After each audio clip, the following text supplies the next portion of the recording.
আপনি কিছু বলবেন, এইটা শোনার জন্য আল্লাহ প্রত্যেক দিন রাতের 3 ভাগের 2 ভাগ শেষ হলে প্রথম আকাশে নেমে আসেন শুধু আপনার কথা শোনার জন্য। তা আপনি যদি রাত 2টায় ঘুমিয়ে সকাল 8টায় উঠেন, তাহলে কি আপনি আল্লাহকে মূল্যায়ন করলেন? আপনি কি কিছু চাইলেন?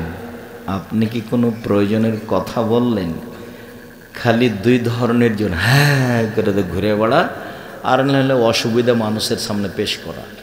2 লক্ষ টাকা দিন, 5 লক্ষ টাকা দিন, অমুক করেন, সেই করেন, আমার ছেলে মেয়ে এই নাহলে ভিক্ষা, নাহলে কিছু। আমার আব্বা বলতেন, টাকা পয়সা আমি খরচ করব জমি ফসল বিক্রি করে, যদি সহজ না হয় জমি বিক্রি করব। আমার আব্বারও সাহসের অভাব ছিল না। আমার আব্বা কৃষক মানুষ, বলতেন যদি ফসল বিক্রি করে না হয় তাহলে কি করব? জমি বিক্রি করব। আর বাড়ির যদি কোনো কাজে হাত দিতাম, এটা গরু এখানে বাঁধা আছে ওখানে করতে যেতাম, তখন না বেটা ওটা আমি করব, যদি তোমাকে কিছু করা লাগে তাহলে আমার পরে করিও।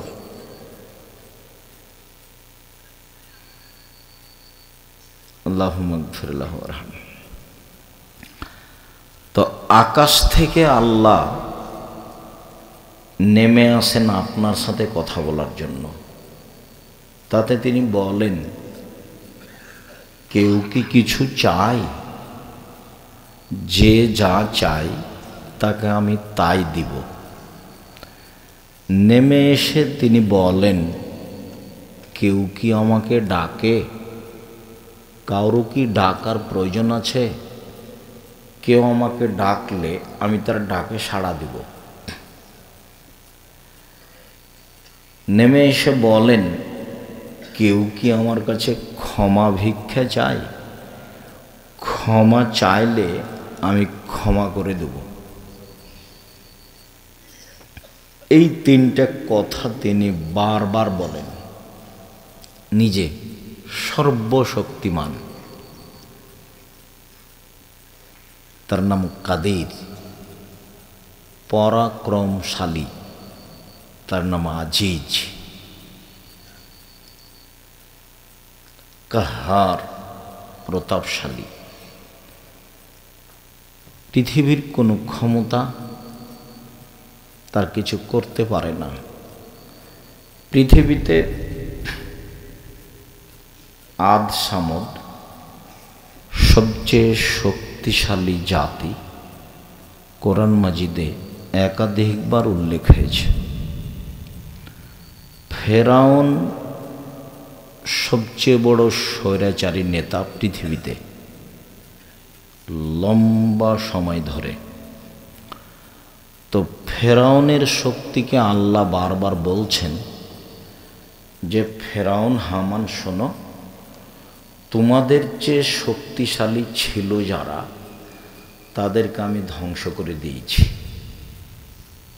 আল্লাহ খাফ হোক বাহা, ফলাফল কি হবে সেই ভয় তিনি করেননি। তাহলে ফেরাউনের চেয়েও অনেক শক্তিশালী তারা, ফেরাউনের চেয়ে। আমি তো মিশরের পিরামিড দেখার পরে বললাম যে ফেরাউনের তৈরি করা নয় এই পিরামিড। এই পিরামিড আদ সামুদের যুগেই কারো তৈরি করা। কেন? এক একটা পাথরের ওজন 23 টন। তাহলে 100 ফুট উপরে একটা পাথর যদি উঠানো লাগে 23 টন, তো কি দিয়ে উঠাবে?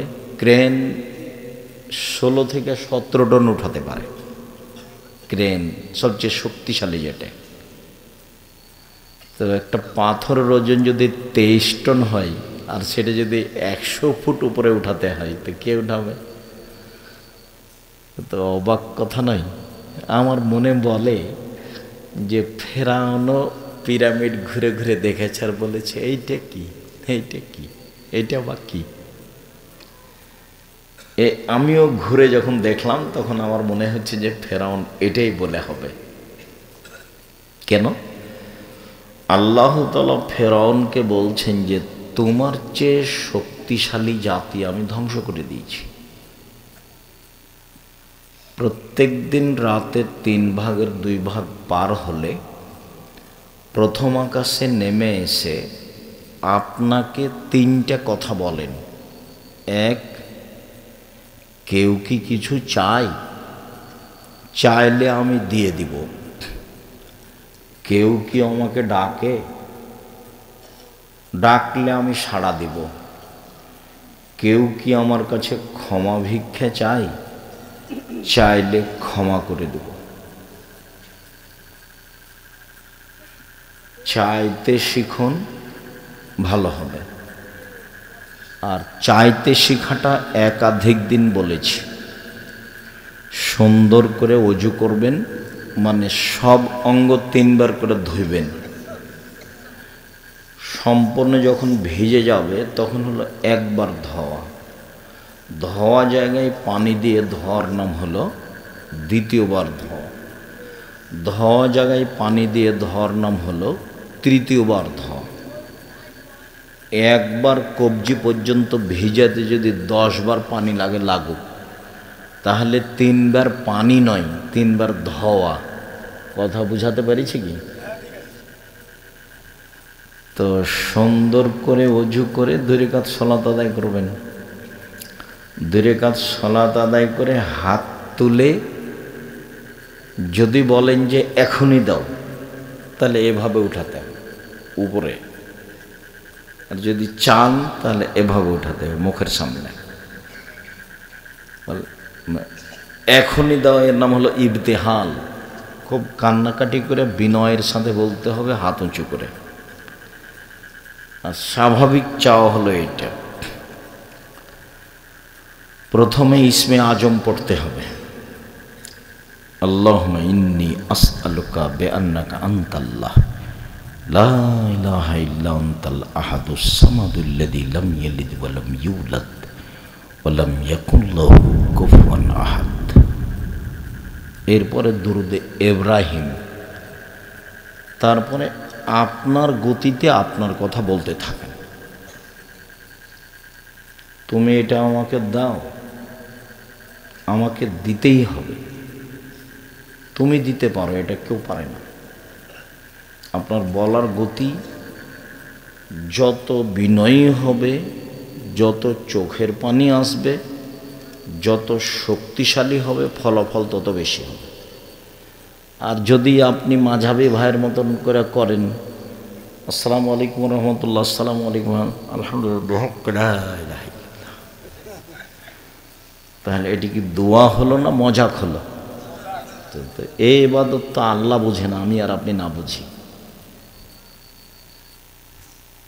এরকম ইবাদত করে অযথা ওই ইবাদত দেখিয়ে কোনো লাভ নেই। অল্প হোক রাসূলের পদ্ধতিতে করতে হবে। কিছুই যদি না পারেন, ফরজটা পড়েন। জোহর 4, আসর 4, মাগরিব 3, এশা 4, ফজর 2। আপনি এটুকু পড়েন, শুধু এইটুকু, জান্নাত হবে ইনশাআল্লাহ। দেখবেন একটু পল্লীর একটা বেদুইন লোক, অশিক্ষিত গাঁওয়ার, পল্লীর একটা বেদুইন লোক, অশিক্ষিত গাঁওয়ার মানুষ এসে আল্লাহর নবীকে বলছেন একটা আমলের কথা বলেন, ওটা করলে জান্নাতে চলে যাব। ও তো অশিক্ষিত মানুষ, ও তো হিসাব নিকেশ করা বোঝে না। এসে বলছেন একটা আমলের কথা বলেন যেটা করলে আমি জান্নাতে চলে যাব। তখন আল্লাহ রাসূল বললেন, ফরজ 5 ওয়াক্ত সালাত, রমজান মাসের সিয়াম আর যাকাত। অন্য কোনো বর্ণনাতে আছে হজ। এই 4টা, ও তো স্বীকৃতি প্রথমে কালেমা, এই 4টা করো, তুমি জান্নাতে চলে যাবা। তখন লোকটা বলছে অল্লাহে আল্লাহর কসম, অল্লাহে আল্লাহর কসম, অল্লাহে আল্লাহর কসম, এর আমি কমও করব না, এর আমি বেশিও করব না। তার মানে ও সুন্নাত পড়বে না, তাহাজ্জুদ তো বহুদূরের কথা। আল্লাহর কসম এ বলে চলে যাচ্ছে। তখন আল্লাহ নবী বলছেন, মান সাররাহু আন ইয়ানজুরা ইলা রাজুলিন মিন আহলিল জান্নাহ ফালিয়ানজুর লিহাজা। শোনো শোনো সঙ্গী সাথী শোনো, তোমরা কেউ যদি জান্নাতি মানুষকে দেখতে চাও তো এই যে দেখো, এই লোক হলো জান্নাতি। হাদিস বুখারী মুসলিম। আমি কি কথাটা বুঝাতে পেরেছি? ও কিন্তু কসম করে বলছে শুধু কি পড়বে, ফরজ, ফরজটা করবে। আর কসম করে বলছে কমও করব না, বেশি করব না। আল্লাহ রসুল আবার বলছেন যে দেখো তোমরা এই যে দেখো, এই যে জান্নাতীকে দেখো। তাহলে হাত উঠিয়ে আগে ইসমে আজম, তারপর দুরুদে ইব্রাহিম, তারপর নিজের কথা। উনি এখন আপনার সাথে কথা বলার জন্য কোথা থেকে নেমে এসেছেন? সপ্তম আকাশ থেকে প্রথম আকাশে নেমে এসেছেন। আপনি মানুষ হিসাবে এই অনুভূতি থাকা উচিত, আমি মানুষ হিসাবে এই অনুভূতি থাকা উচিত। আমি তো আর গরু ছাগল নই, আমি তো আর পশু প্রাণী নই, আমি তো মানুষ। আমি মানুষের সাথে কথা বলি, জিনিসপাতি প্রয়োজনে কিনি। তা আপনার কর্ম যদি প্রমাণ করে যে আপনি মানুষ নন, তা তো কষ্টদায়ক কথা, ভালো হলো না। এসবগুলো করেই বা করবেন কি? শেষ ফলাফল মরণ, শেষ ফলাফল মরণ। একদিন দেখছিলেন বয়স 40, দেখলেন একদিন 60, তারপরে দেখলেন নেই। সম্ভবত 1992 সালে সর্বপ্রথম একটা আলিয়া মাদ্রাসা আছে বড় বালানগর। সর্বপ্রথম যখন বক্তব্য শুরু করি বালানগরে এসেছি, তো মহিলা পুরুষ দান, গরু ছাগল মুরগি, মানে ভিন্ন ধরনের প্রোগ্রাম। সবাইকে বলছে যে দানের কাগজ দিতে, সবার হাতে দানের, সবাই বলছে দান, আপনি দান চান, আপনি দান চান। তা আমার হাতে দিয়েছে। তো আমি বলছি রংপুর থেকে দান আদায় করার জন্য এখানে আসেনি। আপনি বললেই আমি সালাম দিয়েছি, বললে আপনি আমাকে একটা দানের কাগজ হাতে ধরিয়ে দিবেন যে আপনি দান চান। আমার নাম আব্দুর রাজ্জাক বিন ইসা। অত দূর বলিনি, আমি বলে আমি রংপুর থেকে আপনার জন্য আদায় করতে আসিনি। এটা আমি তখনই মুখের উপরে বলেছি।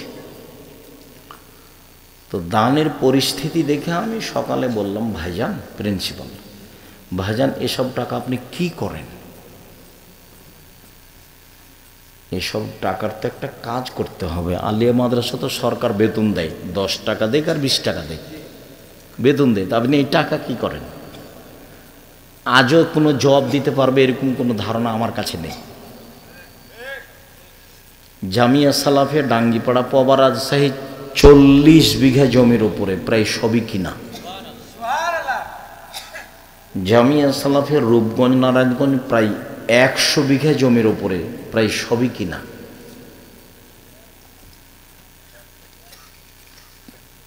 তিনশো জনের বেশি শিক্ষক আছেন যাদের এখন বেতন লাগে প্রায় 40 লক্ষ মাসে। ছাত্র 5000-এর বেশি। জামিয়া সালাফিয়ার শিক্ষকের আদায়ের রসিদ বই ব্যবহার করা নিষেধ। জামিয়া সালাফের কোনো শিক্ষক বাংলাদেশের কোনো জেলাতে যদি রসিদ দিয়ে আদায় করে তাহলে ও শিক্ষকতা করতে পাবে না, জরিমানা হবে এবং বহিষ্কার হবে। জামিয়া সালাফিয়ার জন্য আমি দান চাইতে এসেছি এ কথাও কেউ বলতে পারবে না। কিভাবে প্রতিষ্ঠান চলে তার ভাবার প্রয়োজন নেই। আহাল পরিবার নিয়ে থাকবে, খাবে, শিক্ষকতা করবে, চলে যাবে, সকালে আসবে, ক্লাস শেষ হলে চলে যাবে। সব শিক্ষক শিক্ষিকা এরকমই। এখন পর্যন্ত আমি মানুষকে বলে থাকি যে আপনারা যার যতটুকু সম্ভব 10 টাকা, 5 টাকা, 50 টাকা, 5,000 টাকা, 2 লাখ টাকা, 5 লাখ টাকা জামিয়া সালাফিয়া দান করেন। এইভাবেই চলে। জামিয়া সালাফিয়া কোনো বৃত্তশালী দিয়ে চলে না। জামিয়া সালাফিয়া সরকারি কোনো অনুদান গ্রহণ করে না।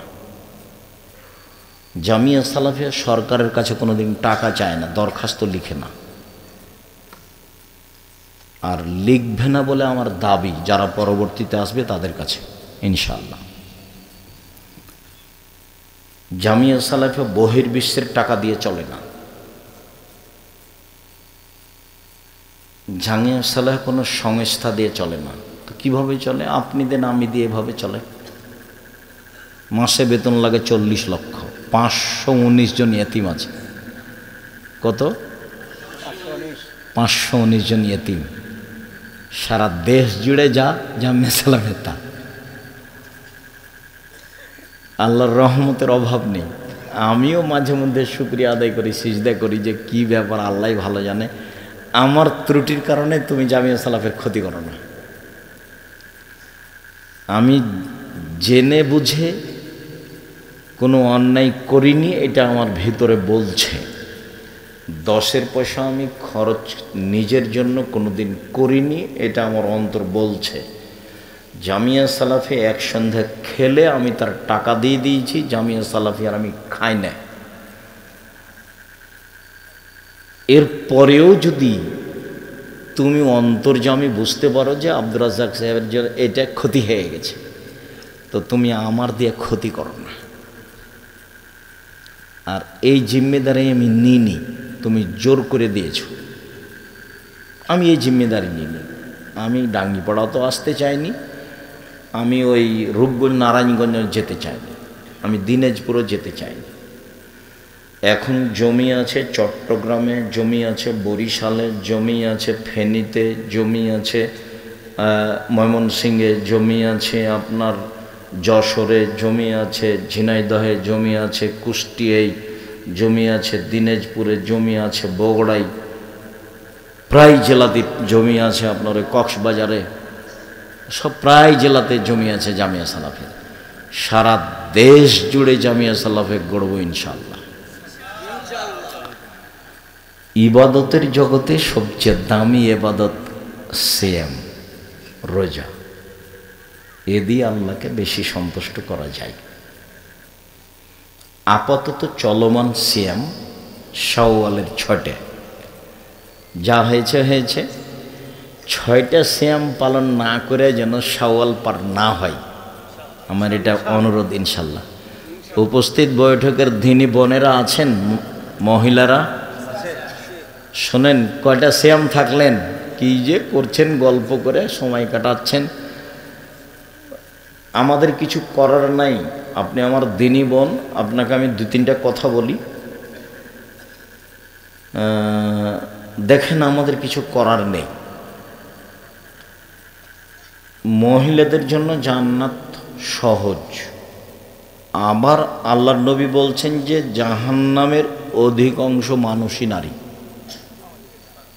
জাহান্নামের অধিকাংশ মানুষই নারী।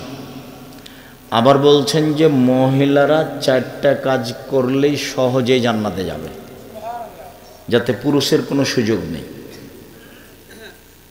1, 5 ওয়াক্ত সালাত, 2 রমজান মাসের রোজা সিয়াম, 3 স্বামীকে মেনে চলা, 4 জেনায় লিপ্ত না হওয়া। মন খারাপ করে স্বামীর সাথে কথা না বলে, ঝগড়াঝাঁটি করে, হইচই করে দিন কাটিয়ে কোনো লাভ নেই। আমাদেরও কিছু করার নেই। আল্লাহর নবী এভাবেই বলেছেন, আপনাকে বলে রাখলাম। স্বামীকে মেনেই চলতে হবে, তিতে লাগলেও মিঠা লাগলেও। আপনি এটা বিশ্বাস করেন, নত স্বীকার করেন, আল্লাহ এভাবেই করেছেন। 1 5 ওয়াক্ত সালাত, 2 রমজান মাসের সিয়াম রোজা, 3 স্বামীকে মেনে চলা, 4 জেনায় লিপ্ত না হওয়া। জান্নাতের সব দরজা খোলা। এইখানে আরেকটা কথা আপনাকে বলি। মেয়ে, এই কথা বলছো কেন? চুপ থাকো। সম্মানিত দিনী বোন, আপনাকে আরেকটা কথা বলি। রাসূল সাল্লাল্লাহু আলাইহি সাল্লাম একদা ঈদের মাঠে গিয়ে, যে ঈদ আমাদের চলে গেল, এটা ঈদুল ফিতরেই ছিল, ঈদের মাঠে গিয়ে পুরুষের সামনে বক্তব্য দেওয়ার পরে মহিলাদের সামনে গেলেন। মহিলাদের সামনে গিয়েই বলছেন, ইয়া মাশারা নিশা তাসাদ্দাকনা ফাইন উরিতুকুন্না আকসারা আহলিন নার। মহিলারা শোনো, তোমাদের অধিকাংশ নারী জাহান্নামী। তোমরা দান করে জাহান্নাম থেকে বাঁচো। দান করে জাহান্নাম থেকে বাঁচার সবচেয়ে বড় মাধ্যম। মানুষে চাইলো, তখন আমি মনে করলাম আরে ওর প্রয়োজন, সেই জন্য চাচ্ছে, কি যে করবে, খেয়ে নেবে কি করবে, আপনার ভিতরে একটা জাগলো। আসলে এটা আমাদের দুর্বলতা। দান কি জিনিস যদি আপনাকে বুঝাতে পারতাম, তাহলে আপনি এটা বলতেন না।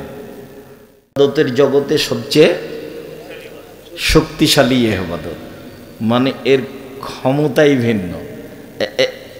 এই যে দেখেন, মহিলারা শোনো, অধিকাংশ নারী জাহান্নামী, দান করে বাঁচো। তো একজন শ্যামাবর্ণের মহিলা দাঁড়িয়ে বলছে, কেন অধিকাংশ মহিলা জাহান্নামে যাবে? মক্কার মহিলা এরকম সাহস রাখে না, মদিনার মহিলারা আজও এরকমই। বলে কেন যাবে? তো আল্লাহ রাসূল 2টা কথা বললেন। তার একটা বললেন, স্বামীকে মানে না সেজন্য। বোঝা গেল না কথা? হাদিস বুখারী মুসলিম। বিবেচনা তো আর আমি কিছু করে লাভ করতে পারবো না। পৃথিবীর কোনো মানুষ কোনো বিবেচনা করে লাভ করতে পারবে না, কথা এটাই। 2টা উত্তর দিলেন। তার একটা হলো যে স্বামীকে মানে না, এই জন্য অধিকাংশই জাহান্নামী। কথা প্রসঙ্গে এইখানে আপনাকে আরেকটা কথা বলে নি, সেইটা হলো এই,